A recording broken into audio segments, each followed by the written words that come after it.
The Doom That Came to Sarnath.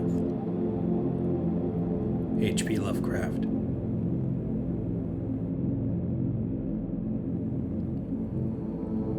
There is in the land of Manar a vast still lake that is fed by no stream, and out of which no stream flows. 10,000 years ago there stood by its shore the mighty city of Sarnath.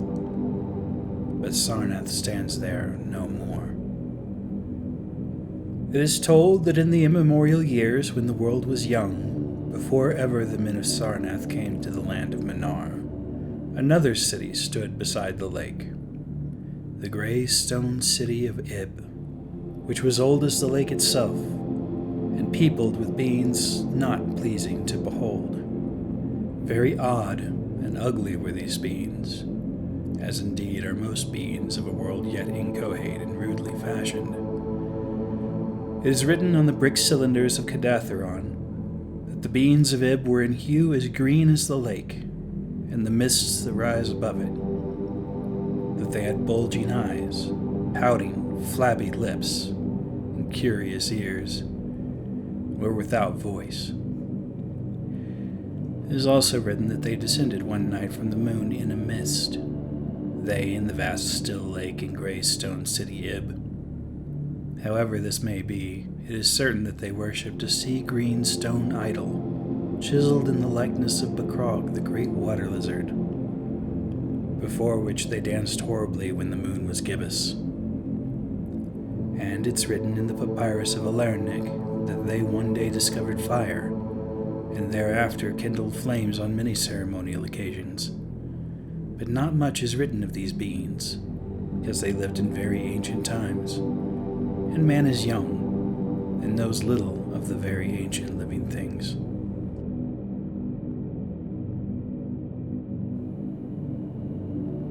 After many aeons, men came to the land of Manar, dark shepherd folk with their fleecy flocks, who built Thra, Alarnik, and Cadatharon on the winding river Eye.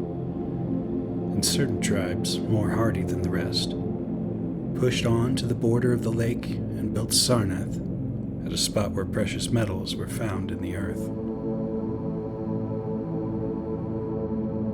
Not far from the grey city of Ib did the wandering tribes lay the first stones of Sarnath, and at the beings of Ib they marveled greatly, but with their marveling was mixed hate, for they thought it not meet that beings of such aspect should walk about the world of men at dusk. Nor did they like the strange sculptures upon the great monoliths of Ib, for those sculptures were terrible with great antiquity. Why the beings and the sculptures lingered so late in the world, even until the coming of men, none can tell, unless it was because the land of Manar is very still, and remote from most other lands both of waking and of dream. As the men of Sarnath beheld more of the beings of Ib, their hate grew, and it was not less because they found the beings weak, and soft as jelly to the touch of stones and spears and arrows. So one day the young warriors, the slingers and the spearmen and the bowmen, marched against Ib and slew all the inhabitants thereof, pushing the queer bodies into the lake with long spears, because they did not wish to touch them, and because they did not like the grey sculptured monoliths of Ib, they cast these also into the lake, wondering from the greatness of the labor however the stones were brought from afar, as they must have been, since there is not like them in all the land of Manar, or in the lands adjacent. Thus of the very ancient city of Ib was nothing spared save the sea-green stone idol chiseled in the likeness of Bakrog the water lizard. This the young warriors took back with them to Sarnath as a symbol of conquest over the old gods and beings of Ib, and a sign of leadership in Manar. But on the night after it was set up in the temple, a terrible thing must have happened. For weird lights were seen over the lake, and in the morning the people found the idol gone, and the high priest Taranish lying dead, as from some fear unspeakable. And before he died, Taranish had scrawled upon the altar of chrysolite with coarse, shaky strokes, the sign of doom.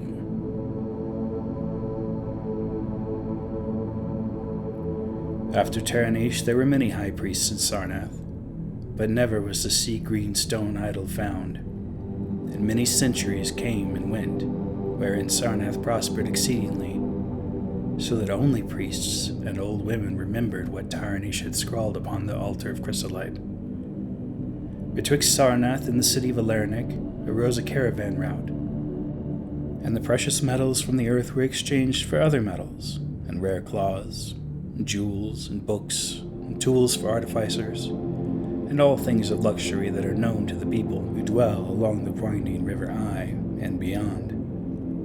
So Sarnath waxed mightily and learned and beautiful, and sent forth conquering armies to subdue the neighboring cities. And in time there sate upon a throne in Sarnath the kings of all the land of Manar, and of many lands adjacent. The wonder of the world and the pride of all mankind was Sarnath the Magnificent. Of polished desert-quarried marble were its walls, in height 300 cubits, and in breadth 75, so the chariots might pass each other as men drave them along the top.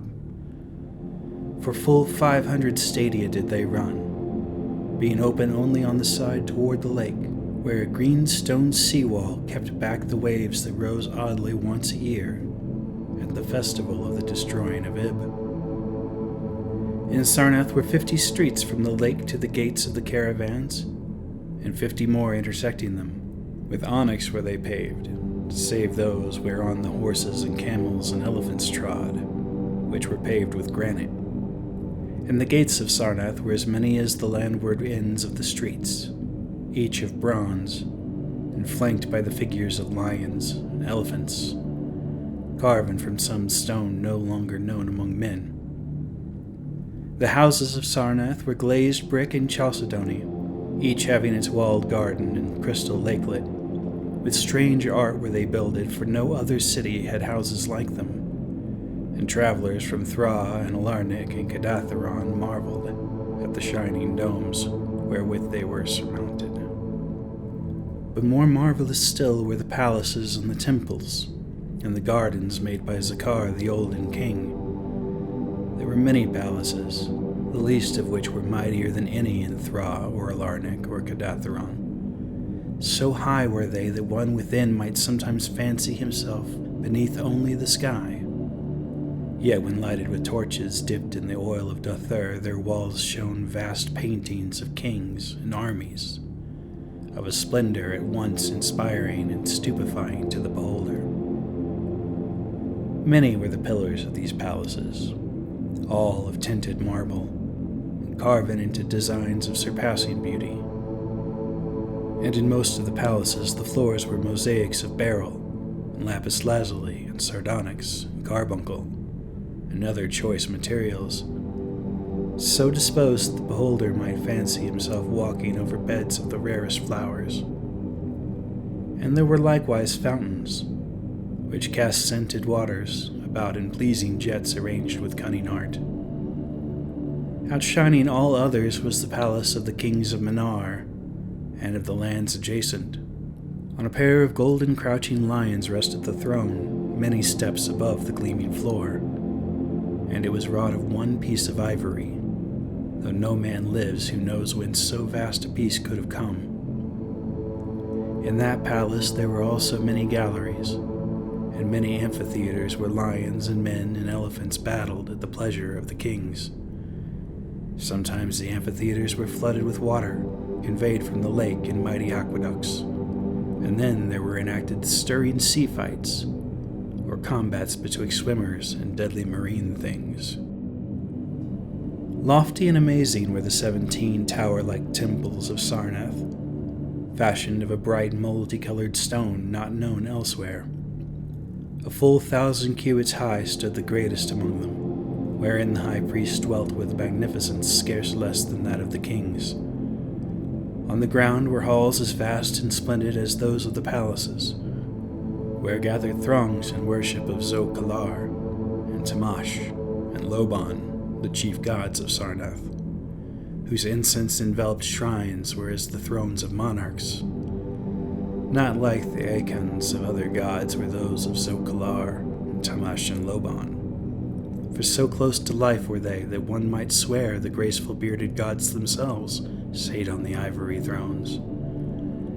And up unending steps of shining zircon was the tower chamber, wherefrom the high priest looked out over the city and the plains and the lake by day, and at the cryptic moon and significant stars and planets and their reflections in the lake by night. Here was done the very secret and ancient rite in detestation of Bakrog the water lizard, and here rested the altar of chrysolite which bore the doom scroll of Taranish. Wonderful likewise were the gardens made by Zakar the Olden King. In the center of Sarnath they lay, covering a great space encircled by a high wall, and they were surmounted by a mighty dome of glass, through which shone the sun and moon and stars and planets when it was clear, and from which were hung fulgent images of the sun and the moon and stars and planets when it was not clear. In summer the gardens were cooled with fresh odorous breezes skillfully wafted by fans, and in winter they were heated with concealed fires, so that in those gardens it was always spring. There ran little streams over bright pebbles, dividing meads of green and gardens of many hues, and spanned by a multitude of bridges. Many were the waterfalls in their courses, and many were the lilied lakelets into which they expanded. Over the streams and lakelets rode white swans, whilst the music of rare birds chimed in with the melody of the waters. In ordered terraces rose the green banks, adorned here and there with bowers of vines and sweet blossoms, and seats and benches of marble and porphyry. And there were many small shrines and temples where one might rest or pray to small gods. Each year there was celebrated in Sarnath the feast of the destroying of Ib, at which time wine, song, dancing, and merriment of every kind abounded. Great honors were then paid to the shades of those who had annihilated the odd ancient beings, and the memory of those beings and their elder gods was derided by dancers and lutanists, crowned with roses from the gardens of Zakar. And the kings would look out over the lake and curse the bones of the dead that lay beneath it.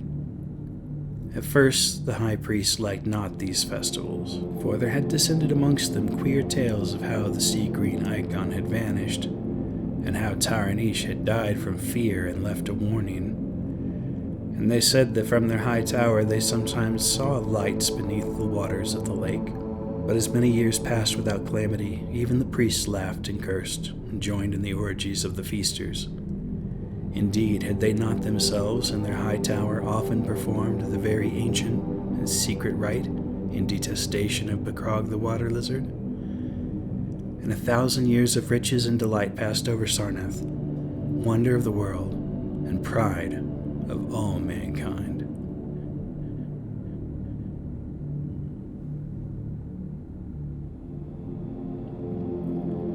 Gorgeous beyond thought was the feast of the 1,000th year of the destroying of Ib.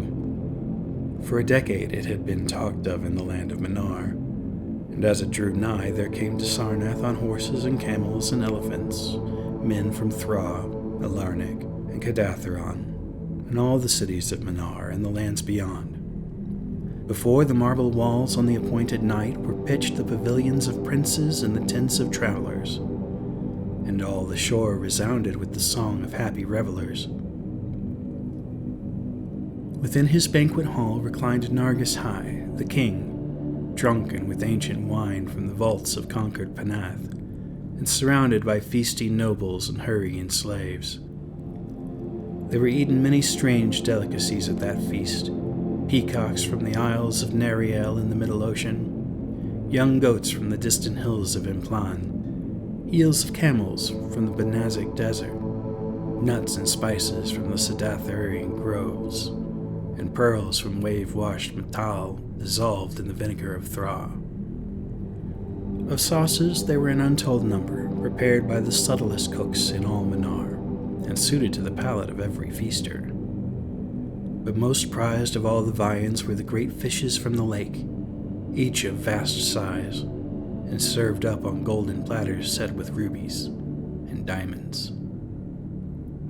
Whilst the king and his nobles feasted within the palace and viewed the crowning dish as it awaited them on golden platters, others feasted elsewhere.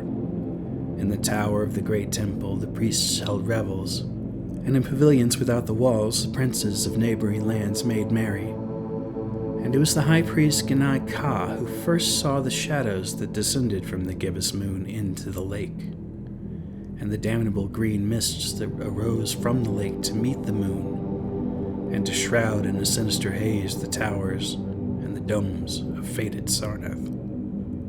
Thereafter those in the towers and without the walls beheld strange lights on the water, and saw that the gray rock Acurian, which was wont to rear high above it near the shore, was almost submerged. And fear grew vaguely, yet swiftly, so that the princes of Alernic and of far recall took down and folded their tents and pavilions, and departed for the River Eye, though they scarce knew the reason for their departing. Then, close to the hour of midnight, all the bronze gates of Sarnath burst open and emptied forth a frenzied throng that blackened the plain, so that all the visiting princes and travelers fled away in fright. For on the faces of this throng was writ a madness born of horror unendurable, and on their tongues were words so terrible that no hearer paused for proof. Men whose eyes were wild with fear shrieked aloud at the sight within the king's banquet hall, where through the windows were seen no longer the forms of Nargis High and his nobles and slaves, but a horde of indescribable green voiceless things, with bulging eyes, pouting, flabby lips, and curious ears. Things which danced horribly, bearing in their paws golden platters set with rubies and diamonds, containing uncouth flames. And the princes and travelers, as they fled from the doomed city of Sarnath on horses and camels and elephants, looked again upon the mist-begetting lake, and saw that the grey rock Acurian was quite submerged. Through all the land of Manar and the lands adjacent spread the tales of those who had fled from Sarnath, and caravans sought that accursed city and its precious metals no more. It was long ere any traveler went thither, and even then only the brave and adventurous young men of distant Felona dared make the journey, adventurous young men of yellow hair and blue eyes who were no kin to the men of Manar. These men indeed went to the lake to view Sarnath, but though they found the vast still lake itself, and the grey rock Acurian which rears high above it near the shore, they beheld not the wonder of the world and pride of all mankind. Where once had risen walls of 300 cubits and towers yet higher, now stretched only the marshy shore, and where once had dwelt 50 millions of men, now crawled only the detestable green water lizard. Not even the mines of precious metal remained, for doom had come to Sarnath. But, half buried in the rushes, was spied a curious green idol of stone, an exceedingly ancient idol coated with seaweed, and chiseled in the likeness of Bakrog the great water lizard. That idol, enshrined in the high temple at Alarnik, was subsequently worshipped beneath the gibbous moon throughout the land of Manar.